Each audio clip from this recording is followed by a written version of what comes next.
Hi,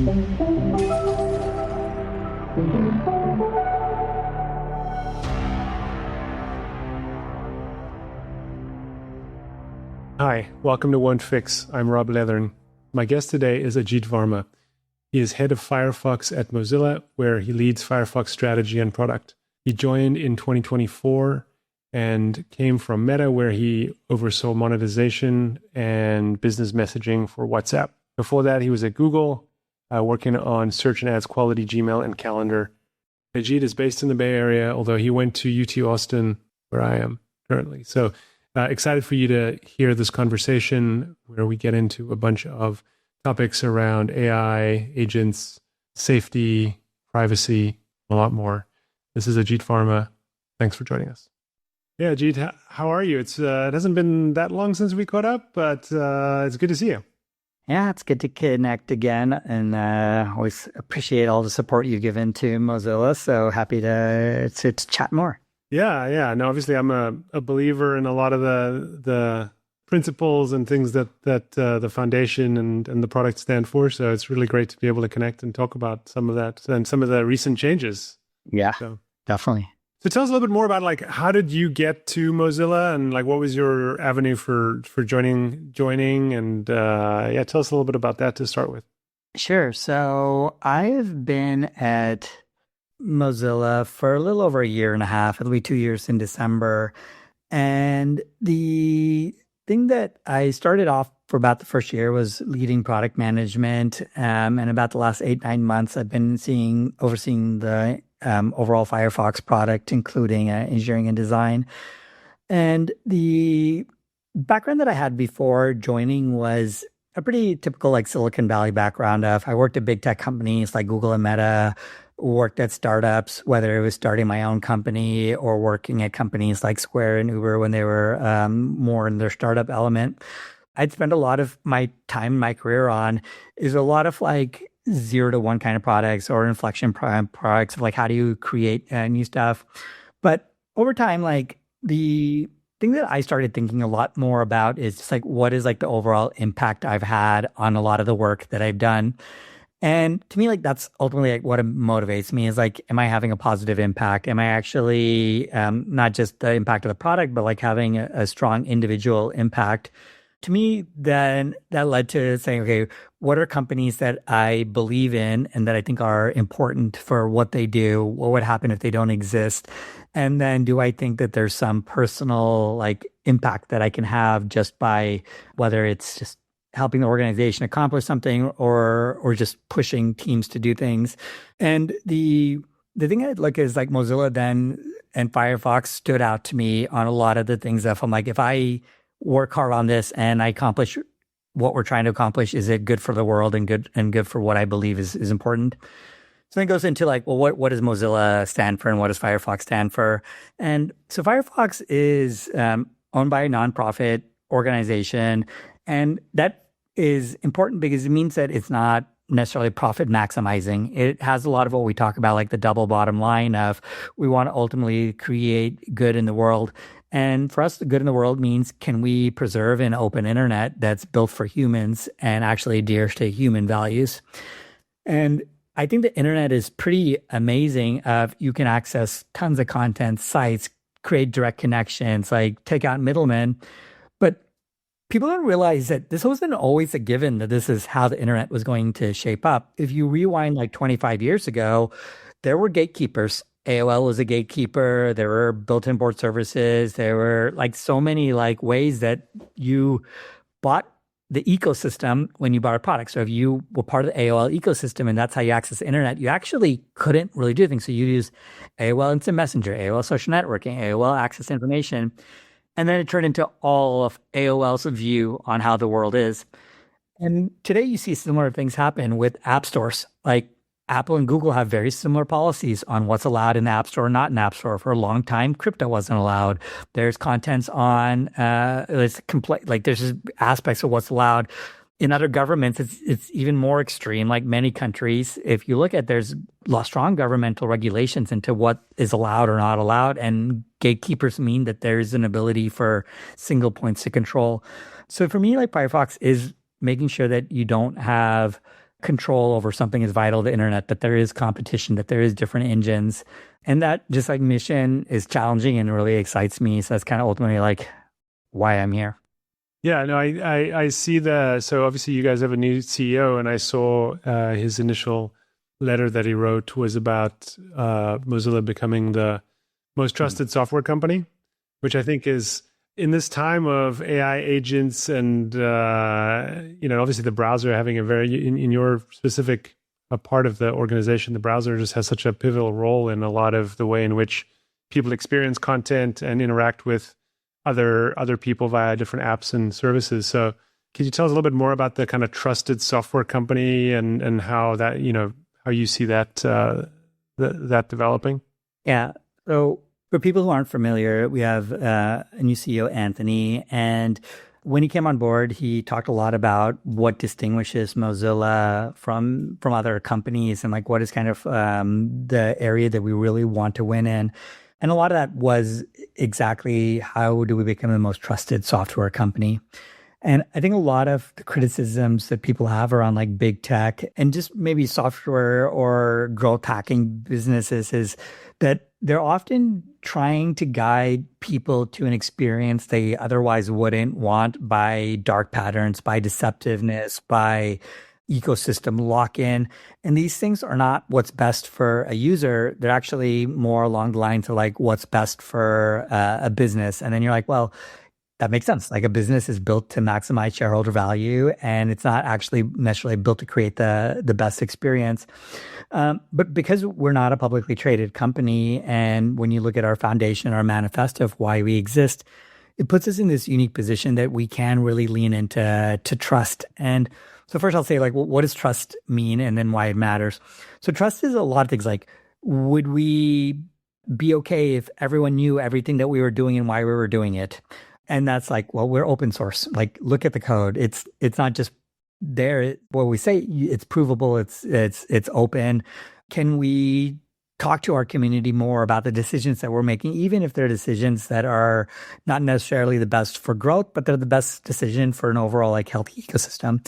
Things like choice matter a lot, where we know a lot of users, they distrust companies because they feel like they were given promises and then over time those promises have changed, or they want choice and they're given like false choice of you can sign up to use this product, but then you have to give me all your data, and all the data, like things are like hidden in deep terms and stuff, and people then don't trust companies. And the unfortunate part is like, as much as like I've been in tech, I'm like, this can't happen. It happens like every day where you're just like, how do companies make decisions? But I was reading an article yesterday about how TikTok ran an experiment where they turned off all safety controls and someone committed suicide because of that. And those are like real things that it's like, I would never trust a company that would say like, I'm an experiment to show me depressing and sad content to see how the metrics look. And so that's why trust is like so important, because I think we all like came into technology hoping that technology can make lives better and more productive and open up dialogue and open up conversations. But I think it is important for like competition to ensure that people have choice, which is the only real way to make sure it's a human-built internet, human-built technology. Yeah, I guess it kind of feels a little bit like, some of the AI companies are becoming, again, another set of gatekeepers to other experiences just because they've grown so quickly and people are now trusting them.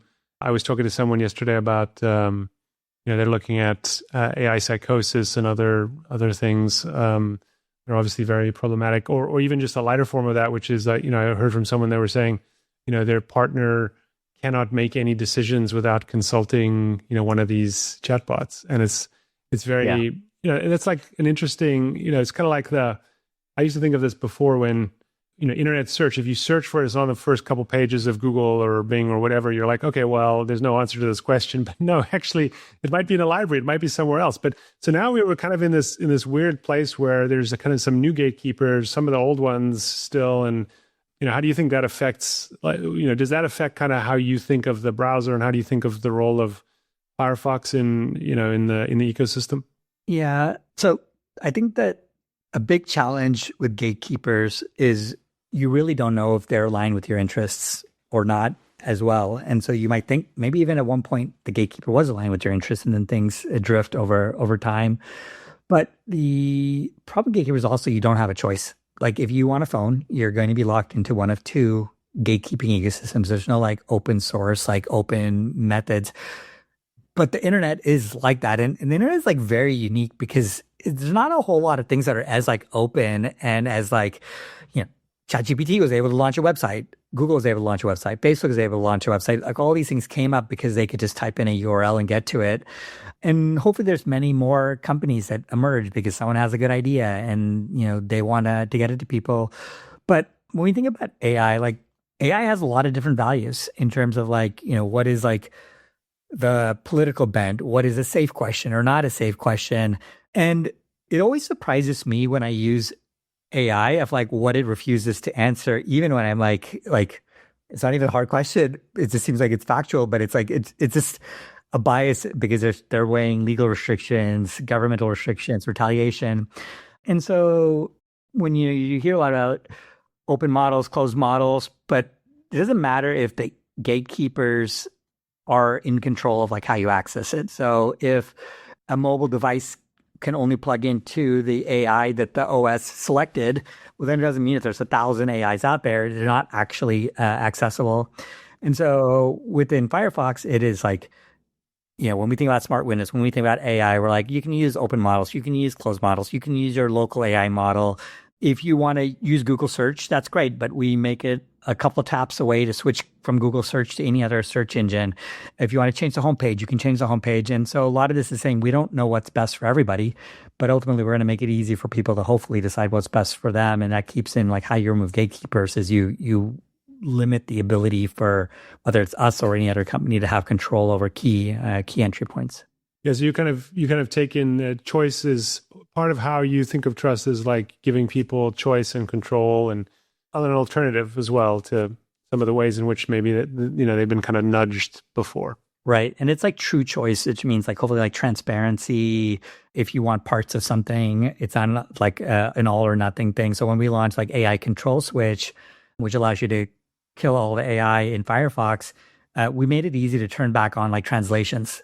Because a lot of people actually really want translations, but we're like, well, are we the person who decides what AI is good for or not good for? We're like, no, like, we'll make it easy to turn off, but if you want these translations, we'll make it easy to turn back on as well. Yeah. Reminds me a little bit of when I worked at Facebook and we were talking about ad review and we're trying to explain it to people. We use machine learning and, like we didn't think anyone would understand what machine learning, well, and this was, like 6 plus years ago.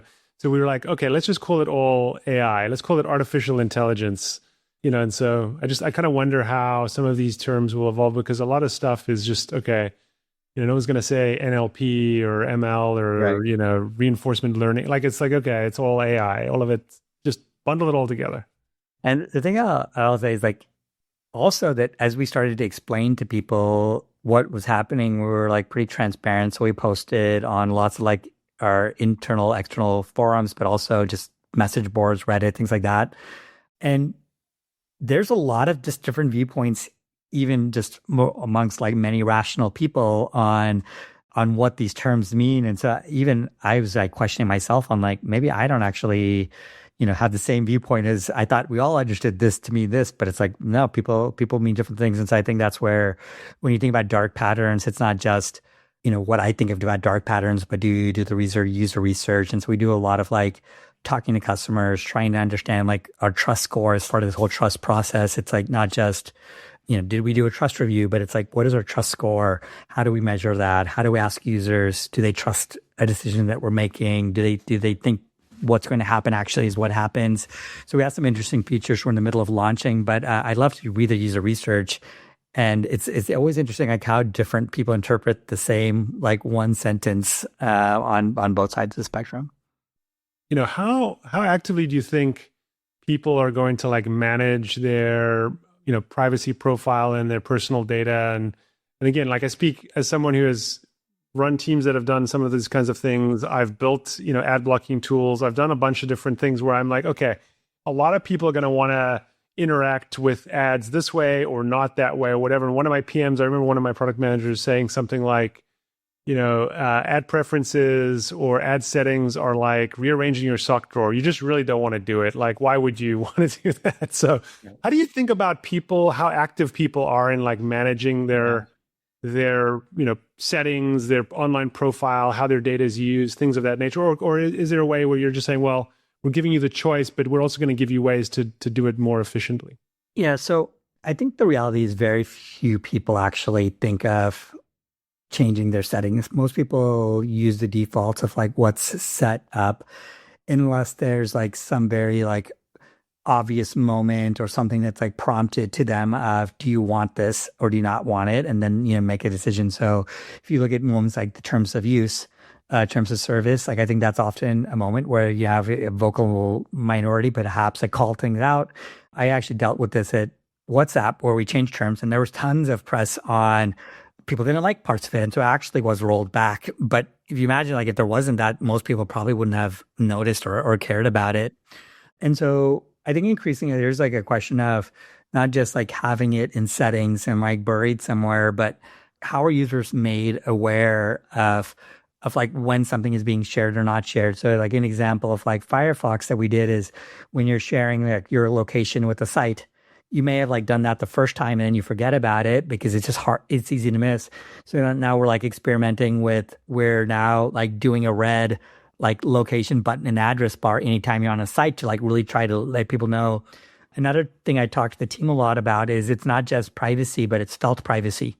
So, if there's privacy, but it's like if people don't feel it and they don't understand it, then when you don't have that same level of privacy, do they understand that it's like taken away? And this actually just like came up recently for me because I got a message from a friend on WhatsApp a couple of days ago, and he's like, "Did you know you're sharing your location on Instagram?" It's like, I can see where you are and I can see where you live. And I'm like, well, I did turn that on like 3 months ago because I was experimenting with it, and I totally forgot that I had this running in the background because I've never given a prompt, I've never given a notice. And then I looked and I was like, I guess I do have it turned on for everyone to see every single place I'm going. But I'm like, if he hadn't told me, it could have been years because I don't use that feature at all. And I'd never know because I don't, in my mind, think of Instagram as sharing my location on a map that everybody can see because it's not an obvious part of the product. And so I think that's like the privacy aspect of like, well, Instagram probably wants that data because it can target ads, it can look at all these things. And so it's incredibly valuable. So it's incentivized not to highlight that to me. Whereas for me as a user, it's like, maybe I want it, maybe I don't want it. But you can imagine like if I've said it and I've never gone to that page again and I never went back to it, like maybe you should prompt me to say, are you sure you want this to be turned on? You don't see you're using this feature at all. Whereas if I am using the feature, then obviously it's a rational explanation that, yeah, keep it on. Yeah, it's interesting. Apple seems to do it. Well, Apple does a medium okay job of this. I feel like they prompt me every now and then, oh, you still want to give this app full access to all your photos. And then sometimes I'm like, do I? And I'm like, well, it's like, yeah. Like sometimes I think it's the opposite where it's like, now I actually don't, you shouldn't ask me because I'm fine with it. But I guess I would default to, okay, I think that's a good design principle. Like that's like where the algorithms, I'm not sure if you've noticed it, but I feel like it could probably tell if you actually are using that feature or not. Like, I get pumped on Google Maps, like, do you want to share your location? I'm like, yeah, I literally use this all the time with my location. Whereas like Instagram, it's like, I never got prompted that from Apple either. Like, you're sharing your location. Is this an odd thing to do in Instagram? And I'm like, I never got prompted. So, I didn't think about it at the OS level or the app level. So as you think about kind of how the browser is evolving, and I think a lot about now, like there's so many of these. So I'll give you an example of something interesting. Maybe it's actually not that interesting. So I created this, I went into Claude Cowork and I created like a newsletter and I would pull in from different sources and stuff. But, so I set up to run like every day. And then this morning, I'm sitting in the office and all of a sudden I'm getting all these notifications about asking me to like give it permission to go to these different websites. I'm like, this is not exactly what I was hoping for when I asked you to build me this daily newsletter about, trust and safety and AI and privacy topics. So for me, that's kind of maybe the segue into talking about how you think about agents and having, processes that run and go do things, and like how the browser and its role is evolving, for consumers. Yeah. So we have a feature called Smart Windows. We're starting to think more about like how this works. And one part is, again, going back to having the controls that you need is oftentimes it's like an all or nothing sort of thing, where if you give Gemini access to Chrome, it has everything in Chrome. Or if you're doing a browser activity in like Claude Cowork or Codex, then it's opposite, where it doesn't have access to anything of your history or any information. And so with Firefox, like we spent quite a bit of effort building something called containers. And containers like helps you encapsulate your things separately. Like here's your work, here's your personal. And so you could say, I want agents to have access to, my travel profile, but I don't want to have access to any of like my banking information. And like, how do we make it easier for people to do this? But the challenge is it's hard for people to understand. And so even when you think of like, well, what's a profile versus a container versus a private browsing window? Do you understand like what's happening with the difference of sharing your passwords versus sharing a cookie versus sharing a credential? And I don't think that anyone's like really solved like it's not just the technical underpinnings, but how do you make it accessible as well to people? So you kind of get this convenience layer plus the power level, but we're staying on the more conservative side. So an example is like when you autofill forms, we've had a lot of debates on should an agent actually be able to do all the steps for you, like, and click next and hit enter. And we're like, well, what if you autofill something wrong? And so we are like now prompting to say, like, okay, we'll fill out your passport application, but we're not going to hit the submit button. A human is going to have to hit submit.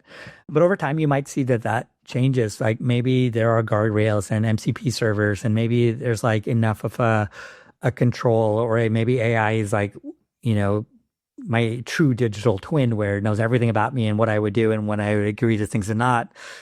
I don't know if I'm optimistic or pessimistic about that world, but I think that you're going to see different people have different levels of acceptance. And I think you need to, especially when you have a platform like a browser or an operating system, you ultimately need to cater to both, because I don't think anyone knows like what's the right optimization there. Yeah, I worry a lot about prompt injection and other things, and some of the examples that people share of changing their LinkedIn profile, and then because again, I don't know if I've talked about this before on this podcast, but you start a new company, you start getting a lot of like the LinkedIn spam, and it's obviously been scraped. It's blah blah blah, but like the person who changed their profile to put in a recipe or something, you can just tell some of this stuff. I actually had someone send me an email. They said it was a third email that they sent. The first two were obviously generated by AI, but the third email said something like, I'm actually turning off the agent right now, and I'm going to email you for real. And I'm like, why would you say that? That just makes you seem worse to me. Yeah. So, yeah, I always wonder when I get a message, I'm like, well, how much is someone actually put thought into it? Yeah. Or it's just an agent. And I like what you said earlier about like humans, like the human component. So I think it's like interesting, like what's the kind of I don't even know what the right middle model for this is, because I talked in the last conversation, I talked a bunch about residential proxies and, pretending to be IP addresses. I actually saw a couple of days ago, Alex Stamos posted something about, a job application site where it was just, posting all these applications from different residential IPs and residential ISPs. So do you have a kind of good mental model for like the, how my agents look to the rest of the world through the browser, through other mechanisms? Like, how should we be thinking about some of those aspects? Yeah, there's like so many considerations. So one is on what would a user want to do, and like what tasks are actually, beneficial, and what is like the contract between the consumer and the site. So like jobs are a good example of that, where, I don't think anyone enjoys the job application process. Like it's, you're searching, you're looking for things, you're, trying to come up with why am I a good fit, customer letter. And so it's like, was that a good use of the human's time? Well, probably not. But then if you imagine a business is then getting 10,000 resumes, then I'm like, well, that's not going to be fair either, because then ultimately they're not going to look at those resumes. And then you get into like, legacy admissions type world where it's like you're only going to get the job if you know somebody there. And that's like, to me, like not fair either. And so it's like, well, if you had complete information on both sides, like, well, could you actually like map people in a way that saves everybody time? Like, if you had my history of work, if you had my interests, if you had, what I'm doing, then it's like, you tell me 5 jobs that I'm most qualified for, and you tell those same 5 employers, like, these are 5 really good people that are there, and it saves everyone time. But I don't think we're at like that equilibrium, because you have this almost like asymmetric warfare around like, well, if you can create so much more content, a lot of the bottleneck actually comes in if like the taste and evaluating content. And this goes beyond, I think, even agents. But one thing that frustrates me, going back to kind of what you were talking about, like getting an email from an agent, it's just the wasting of time from like, it just puts all that burden on you to like sort through all these things. And I will read lots of documents and I'm like, this is all written by AI. This is a waste of my time, because I could have just done the prompt to AI too. And now I'm just reviewing something. And it's like, well, if I get 10 times more things to review, that seems like less of a value of my time. But then I'm like, I just have a moral thing. I'm like, well, I don't want to create a digital twin of myself to go review that work.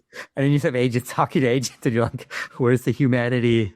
Just agents and agents talking to each other. And it's like, that doesn't seem fun to me. But my one PSA here is I used an AI chatbot to understand if any of these people sending me the emails were breaking any laws. And apparently, as long as you have your physical address in the email, right, you're compliant with CAN spam. I mean, again, there's probably exceptions, but so if you get one of these unsolicited emails, B2B emails, but it doesn't have a physical address in it, you can, that's something to watch out for. But I think what you're pointing to, though, I think is interesting. And I think this is a good segue to talk about our favorite topic, which is online advertising, which is like, it's kind of like an agent can kind of, you could have like a mutual advertising, like it's advertising the things it wants, by extension, what I want. The advertiser is advertising some services, and the whole process is kind of matchmaking. And so, hopefully we could move to something where it's a more efficient matchmaking process, but that may require some level of, I have to like trust to give my information to my agent, who then has to give some subset of it to the advertiser, or, there's some mechanism whereby that data exchange happens. And there's a lot of weird incentives there, and you could see all kinds of ways in which that could be gamed by either side. So how do you think about, good segue to talk about how you think about advertising and supporting and paying for the open web and things like that? I think advertising is a legitimate monetization method. I think there's lots of ways that advertising can be positive for both sides of, here's a product that I think you're very interested in, and then you have the opportunity to choose it or not. I'd say that if the alternative was low targeted ads and ad load went up a lot, and that's kind of the trade-off of, well, this company has me money and they're going to show me 10 ads instead of 1 ad. I mean, I personally would probably take the trade-off around, okay, that's a fair exchange for value, and this is where I want to be on less ad load, more relevancy. But again, everyone has different values. Like for me though, I do really dislike when people like resell the data, and then it's like, well, I didn't even go to the site. I had nothing to do with it. And then it's like selling it to a third party. And then I go to another site, and it's like starting to like show up, because to me, like I didn't get any like value exchange from what I think, what I believe the contract to be. You get into this question like, well, should everything be paid? Well, that doesn't seem fair to me either, where it's like, you say that people who maybe can't afford it can't access like relevant content. But there are great sites like Wikipedia who don't have ads and live through like a donation model. If everything could live through a Wikipedia kind of model where people are like self-selecting and saying, I'll pay and there's no ads, like that would be a great internet, but it's also, I think, not practical. So again, like I would say this is my view, and I'd say this is like how it has to be. But I would hope that people are like at least transparent, so that I can decide if I want to make the trade-off or not. And then have like good choice and good openness, where I'm not like locked into a single service, but I actually have the ability to choose other alternatives if I want to. Yeah, no, I think that makes sense. I wrote this thing like 10 years ago that said that AI agent 10 years ago, like 10 AI agents will like really drastically reduce the size of the advertising market, with the idea that the matchmaking would get much better. But I think part of what worries me about the current state is that just the you have these some of the aforementioned gatekeepers who have built these like very insane models that can help, figure out before you even know that you want to buy a product, or, they're just very good at matching these things. And so you kind of are right now, a lot of the value is being retained by them, or they're capturing a lot of the economic surplus, or whatever the right way to say that is. So, I worry that like, publishers, it's going to get harder to be an independent publisher online, and it's going to be hard to monetize things. I think, I don't feel like crypto is the answer to the micropayments issue. Yeah. So I still worry about, how, who's going to pay, and how does this work also when, real human traffic may be going down in some cases to certain places, and agents are, Right. soaking up cycles trying to find information. I kind of worry about where this might. Agree with you on that a lot, because I think so much of the beauty of the internet was that you had this long tail of creators who were saying that I'm passionate about this topic. Let me go create a blog about it, an article about it. And then lots of things like emerged from, I think it's like this broad, like different formats, different styles, different content. But if you say like, well, who's probably going to be impacted first? I'd say it's probably not the big tech company who has huge margins. It's going to be the hobbyist. And then it's like, well, okay, if you remove all those hobbyists, then it's like, do you get into like monoculture around, well, this is just like very similar ways of thinking about things. And this is what's like promoted, this is what like the algorithm promotes. And to me, then it's like, well, you don't get the crazy ideas, you don't get the outlier ideas, you don't get like the new things that would emerge. And you see this like happen under, especially like Reddit. I'd say a lot of people started creating content on Reddit. But then Reddit's changed its policies, and it changes like friction and stuff because it has other pressures around like monetization and stuff like that. X is another example where it's like oscillated in terms of like what it promotes or doesn't promote. But I do think that like this long tail, like that would be very sad to me if there's just not a sustainable way for people to create like high quality, like independent content. Yeah, I agree. So when you think about the things that are addressable for Mozilla and for specifically for Firefox in the ad space. Obviously, I worked at Google, had some interactions around Privacy Sandbox. I won't go into that into many details, but curious how you think about kind of the evolution of ad tracking and things of that nature that are very obviously browser dependent, or there's a lot of aspects that kind of are within that scope. There is a lot of focus that we have on blocking trackers, blocking cookies, things like private browsing mode, things like making sure that as much information stays on device, or is it end-to-end encrypted if you're doing things like sync. But there are sometimes challenges with things like website compatibility and stuff that happens. And this happens maybe more so than people think. Of like, if you block everything and you're using blockers, like you may have sites that just like don't work. And so how do you get into a state where you can just like make it easy for people to know that like this is the reason why it's not working, and then you can choose to enable it or enable it. I think we're trying to create more transparency as well in terms of what's going on. So, we're blocking trackers, but in our next release in the address bar, we're actually going to show how many trackers we're actually blocking. And it's not like I blocked 5 trackers. It's hundreds and hundreds of trackers that are on most sites that you end up seeing end up get blocked. But I think like shining a light on it, like ultimately if users went to sites that weren't tracking them and did behavior in more like privacy centric ways, then I think publishers and tech companies would get the understanding that like if they want to build a long-term sustainable business, and they're going to have to adhere to better practices.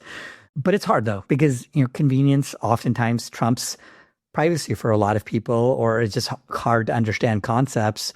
And so the average person probably won't care, but it's like if enough people do care, I think that you can actually build enough of a coalition that whether it creates like governmental pressure, which I think is probably the more likely path, where you see a lot of laws that are passed in Europe around some good and some bad. Like I think the cookie acceptance is probably the most annoying thing ever, but it's with good intent. And I think on the DMA side, DMA has a lot of good things around interoperability to ensure there's competition. So ultimately, in theory, I can pick a gateway, a gatekeeper that is more private because I actually have true choice. Yeah, I've have lots of experience with e-privacy notices and non-compliance with said policies and fines and other things. But yes, but on the business side, but as a consumer, yes, they're kind of annoying. And I think then once you have these things pop up and people start ignoring them, and then they become a source of annoyance, or you have these things where you see, oh, there's 322 different partners that you're agreeing that they're working with. There just isn't any way to sort through this stuff. And I think like browser, you can actually do things better. Like, can I set a browser level setting that tells people what I want, and then it just accepts it all sites? But it's like tough to get sites to want to agree. Like there are things that I think we tried standards where it's like don't track, but there's never any legal muscle behind any of this, and so you see that like then most sites don't bother honoring it. And sites now do pretty sophisticated things in terms of like fingerprinting. And so it is like a cat and mouse game of like, we're constantly trying to figure out new things to prevent fingerprinting. But ultimately, like if you imagine if there was some regulation around like you can't fingerprint if a user told you not to fingerprint, well then, it's not the cat and mouse game. It's actually like more of a value that we say is like, people want this. You need to give whether it's nutrition labels or something else, but make it so that your nutrition label, and if I don't want these parts of it, then it automatically removes it. Yeah, I think we'll see how things go in some of the places where there's more laws around data brokers or things like California. Obviously, you're in California, right? Yeah. So. I think I'm really curious to see how some of that continues to go with the data broker opt-outs and other things. Do you have a perspective on kind of like what? Because I think with any of these things where there's more aggressive jurisdictions, if they've done a good, thoughtful job of understanding the different incentives, then that's great. But often, I think some of my with the DSA and DMA and other things, I think some of the ideas are great, but the implementation is not great. So, do you have any feelings or thoughts on the kind of whole data broker side of things and how that's going to go?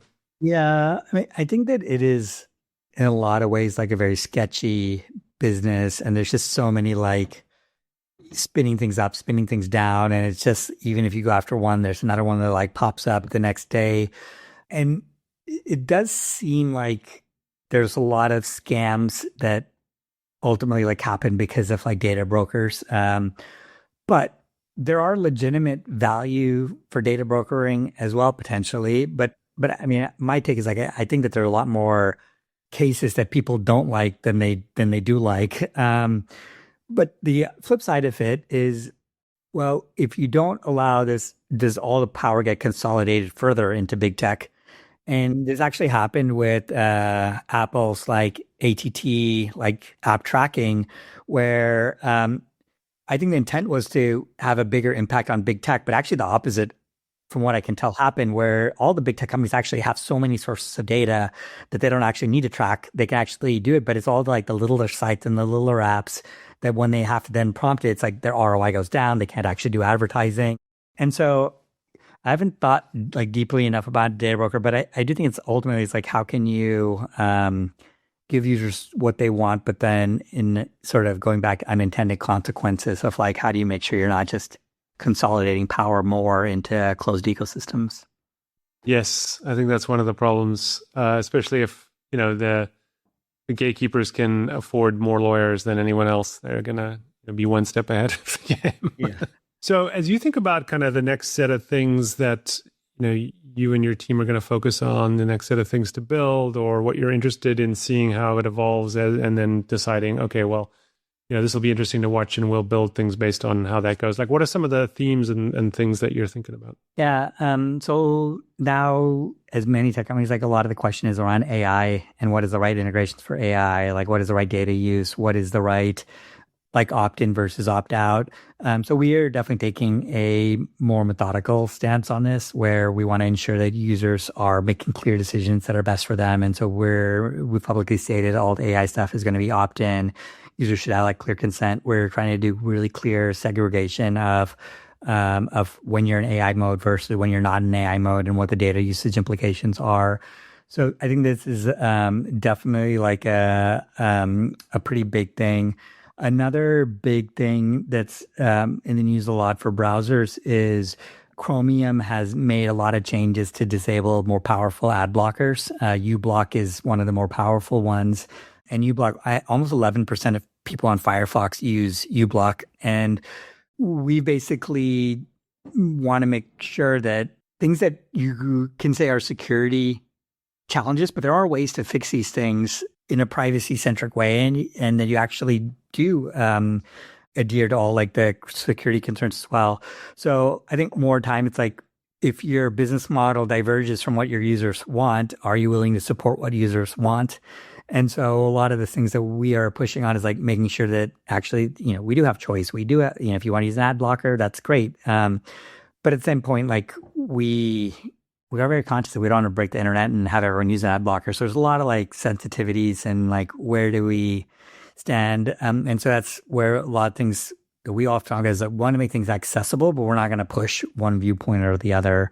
But hopefully things can be easy for people to get into the state that they want to get into.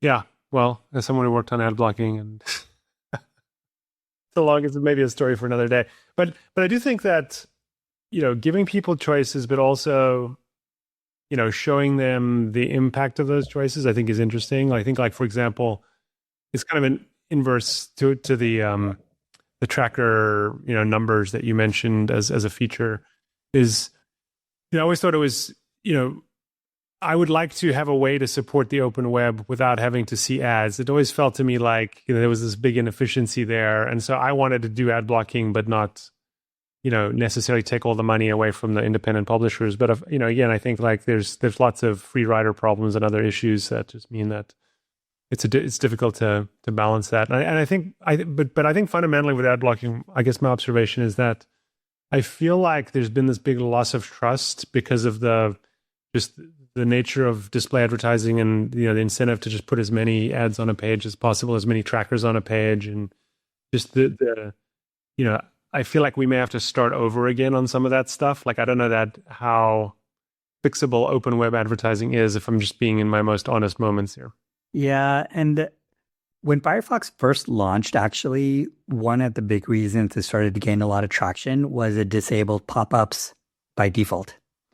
And back then it was because a site would load and it would throw up many, many ad pop-ups, and people found that like super annoying, but it didn't kill all sites. Like they adapted, and then whether it's at the right spot, I don't know. But I think that there is a balance where it's not about ads. It's about like intrusive ads. It's about ads that people don't like. I think there's many ways to do good ads. And how do you like strike that right balance, I think is important. And I don't know that we're there yet, but I definitely think it's not zero ads. And I don't think it's, back to pop-up ads again. But there's some middle ground. Well, if you guys can figure out how I can, have ads shown to my agents instead of to myself, and then have my agents decide which ads actually get to be shown to me, I think that would be ideal. They're just gonna start to buy stuff on your behalf. You're just gonna end up with packages every day. Well, maybe it's like, okay, like you do the 15 steps of work first, and then just give me the choices, and I'll be like, oh, actually, I do want that thing. Yeah. So I don't know. It's an idea. Who knows? It'll be interesting to see how it evolves for sure. A lot of folks would say that a lot of the revenue Mozilla has is from working with Google. My understanding is that there's a natural point where that may not continue, or it may continue. I don't know. Like, if I'm reading what's written publicly, like, what's your official stance on where that all goes, or what the next stage is for the organization? I think that we've been transparent, but most of our revenue does come from our search deals that we have. And I think for us, like, this is a good user experience generally. Like, people want to make searches. It's a rev share opportunity. So we have a really strong relationship with Google. I think we really value the partnership. And ultimately, like, we think that it helps us create a better browser that ultimately creates like competition in other spots. We're also like how things like shape up in the future. I think that hopefully, ultimately, there's just good competition, so people have choices, and so hopefully there is many browsers. Hopefully there is many search engines, and ultimately, like if users want to use a different search engine, we want to encourage them to use what's best for them. But the thing is, I'd say, like I think to date, a lot of the ability that we've had to invest in making a better browser and better internet have been made possible by this deal. So we hope it continues for a while. Great. Well, this is a lot of fun. I appreciate you taking the time to chat about all of this. Yeah. It's really great to see you. Catch up. Yeah, it's good to chat. If you have any follow-up questions, let me know and catch up soon.